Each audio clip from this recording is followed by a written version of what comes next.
Hello दोस्तों, story line wise channel में आपका स्वागत है।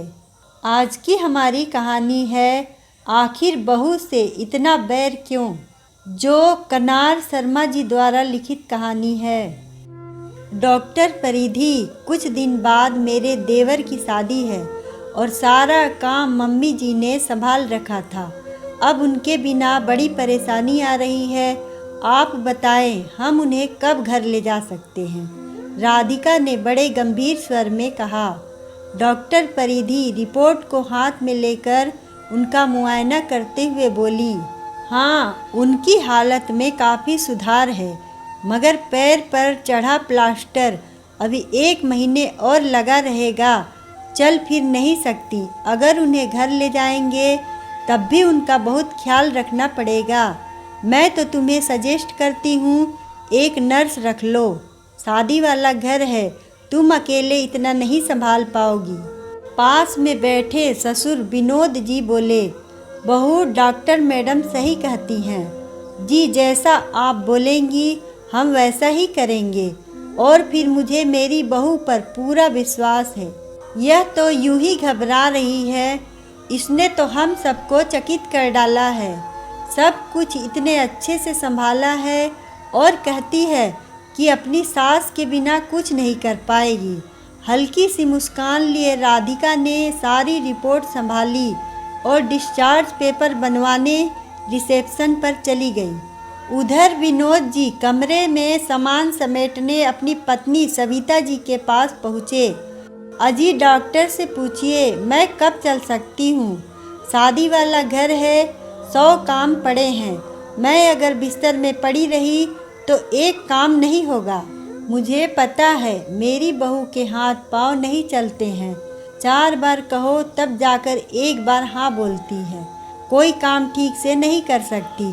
देखो विनोद जी, मुझे अच्छे से पता है मेरे बिना इस घर में एक सीख भी नहीं हिलती। सविता जी के 2 बेटे हैं, सौरभ, गौरव, एक बेटी नीता। सौरभ की शादी को 2 साल हो गए हैं, अब गौरव की शादी कर रही हैं। इसी सिलसिले में घर में चहल पहल रहती थी। बेटी नीता ससुराल से हर कभी काम और शॉपिंग के बहाने मायके आ जाती थी। आए भी क्यों ना, नीता घर में सबसे छोटी और लाडली बेटी है। उसकी शादी सौरभ की शादी के 6 महीने बाद लव मैरिज के चलते हो गई थी। ससुराल मायका एक ही शहर में होने के कारण लगता ही नहीं कि उसकी शादी हो चुकी है। वो आधा दिन ससुराल में गुजारती तो आधा दिन मायके में। जब से गौरव की शादी तय हुई है, नीता ज़्यादातर मायके में ही रहती है। इस वजह से उसकी दखल अंदाजी घर में बहुत ज़्यादा है। माँ बेटी मिलकर बहू राधिका को भी बहुत तंग करती हैं। उसे घर की हर जिम्मेदारियाँ और कर्तव्य तो अच्छे से समझा दिए गए हैं, मगर अधिकार एक भी नहीं दिया। बेचारी अपनी मर्जी से घर में रोटी सब्जी भी नहीं बना सकती।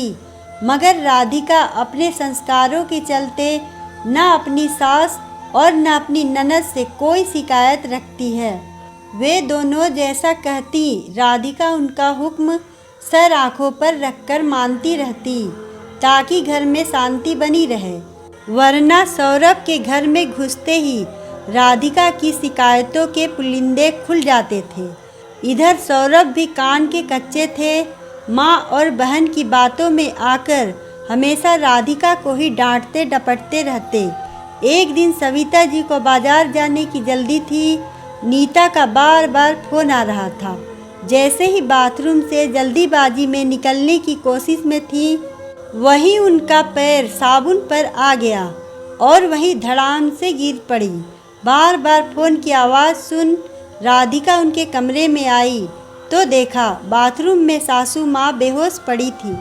उसने तुरंत कार निकाली और सासू माँ को अस्पताल पहुँचाया। वहीं से सबको खबर कर दी। डॉक्टर ने बताया सविता जी के सिर में चोट लगी है, जिसकी वजह से वह कोमा में चली गई है। 48 घंटे का इंतज़ार करना होगा। सुन सबकी सांसें थम गई थी।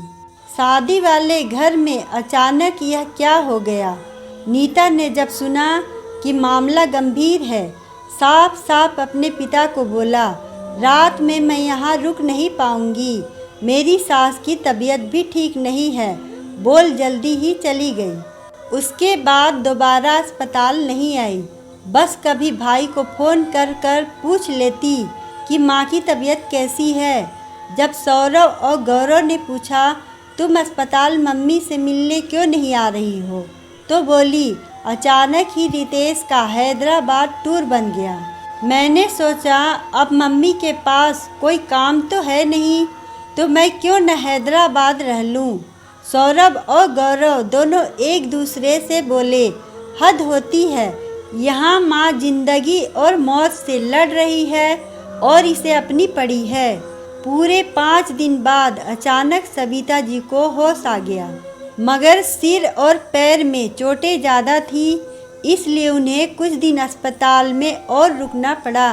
बोल नहीं पा रही थी, मगर उनकी आंखें अपनी बेटी नीता को ही ढूंढ रही थी।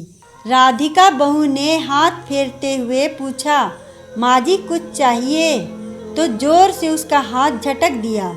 मतलब तबीयत खराब होने पर भी राधिका से बैर ही था। चुप कर जाओ सविता, अपने आप को तुर्रम खान समझती हो। तुम्हें पता है 10 दिन से तुम अस्पताल में भर्ती हो। तुम्हारे पीछे घर का काम किसने किया?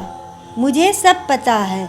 मेरी बेटी मेरी लाठी है, अच्छे से घर अस्पताल सब संभाला होगा, बड़े घमंड से बोली।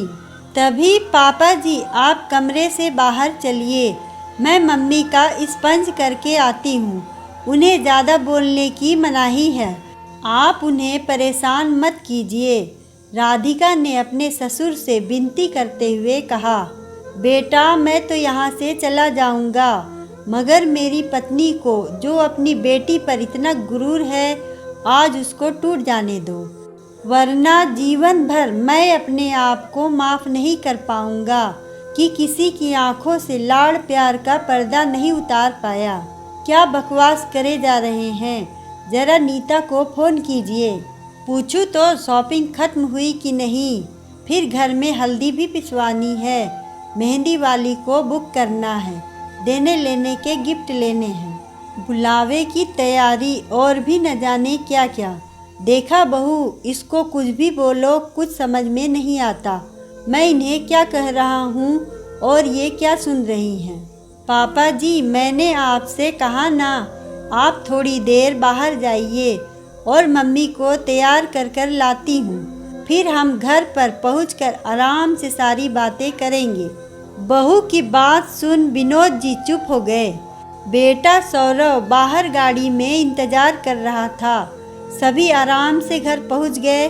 व्हील चेयर में सोफे पर बैठते ही सविता जी फिर से चिल्लाने लगी, नीता दिखाई नहीं दे रही, कहीं काम से गई है क्या?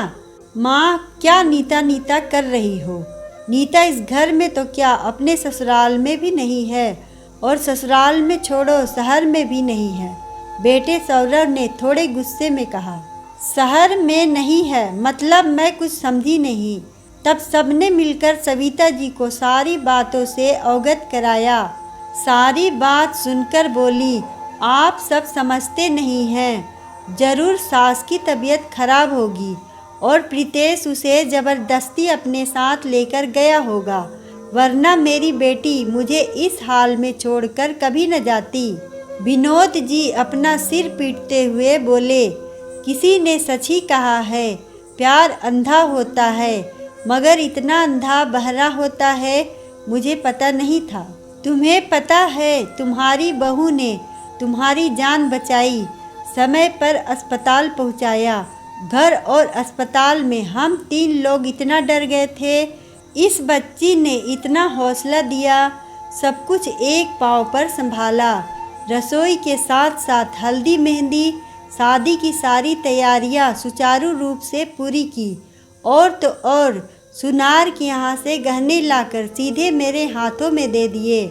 मैं तो कभी उस पर रुपयों पैसों के लिए विश्वास नहीं करता था, मगर इस बच्ची ने मेरा दिल जीत लिया है, और तुम्हारी कहीं हर बात गलत साबित हुई। इसके काम करने की पूर्ति ऐसा लगता था कि साक्षात मेरे सामने दुर्गा जी हैं। इधर अस्पताल का टिफिन, उधर सौरव गौरव के ऑफिस काम वाले, एक हाथ में मोबाइल। सच में तो माँ बेटी की कही सारी बातें झूठी निकली है कि राधिका घर में कोई काम नहीं करती, बल्कि उस बेचारी ने इस मुसीबत के समय में अपने आप को साबित कर दिखाया है। हाँ हाँ, बस भी करिए, कौन सा बड़ा तीर मार लिया। घर की बहू है, जब सास पर मुसीबत आई तो उसे इसी तरह काम करना ही था। आप क्यों अपनी बेटी को छोड़कर पराई की इतनी तारीफ कर रहे हैं? घर की बहू है, ऐसा कोई एहसान नहीं किया।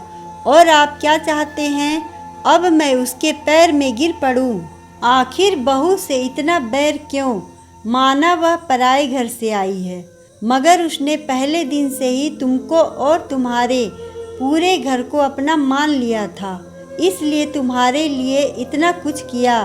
वरना तुम्हारी अपनी लड़की तो तुम्हें दोबारा पूछने नहीं आई। अब इतना भी तुम नहीं समझोगी तो फिर तुमसे बड़ा मूर्ख कोई नहीं। विनोद जी गुस्से में तमतमाते हुए वहाँ से चले गए। गौरव की शादी तय समय पर हो गई। सविता जी व्हीलचेयर पर बैठी बैठी अपनी बहू की कर्मठता देखती रहीं और बेटी की मेहमानी नखरे भी। विदा के समय सौरव और राधिका ने कपड़े, फल, मिठाई, तोहफे सामान नीता और प्रीतेश को दिए। तब नीता गुस्से में बोली, शर्म नहीं आती भाभी आपको? माना माँ बीमार है तो आप तो सस्ते में ही विदा कर देंगी। कम से कम दामाद को सोने की चैन और मुझे गले का सेट ही दे देती। दीदी आप एक काम करो, मेरे गले की सोने की चैन आप रख लो, मगर नाराज होकर मत जाओ। राधिका को ऐसा करता देख सविता जी बोल पड़ी, नीता शर्म तो तुझे आनी चाहिए, जो अपनी माँ की तबीयत से तुझे कुछ लेना देना नहीं। तुझे सिर्फ अपना स्वार्थ और रुपया पैसा दिखाई देता है। इन लोगों द्वारा इतना कुछ करने पर भी तुझे सोना चांदी चाहिए। सही कह रहे थे तेरे पापा, मुझे इंसान की परख नहीं। अगर होती तो आज बहू से बैर न पाले बैठी होती, मगर अब मैं समझ गई हूँ कौन अपना है और कौन पराया। बहू तुम परेशान मत हो, शादी ब्याह का मामला है, हर किसी को खुश करने का ठेका हमारा नहीं। बोल सविता जी चुप हो गई और नीता पैर पटकते हुए घर से बाहर चली गई। अगर आपको कहानी अच्छी लगे तो वीडियो को लाइक करें, चैनल को सब्सक्राइब करें और कमेंट में बताएं कि आपको कहानी कैसी लगी। धन्यवाद।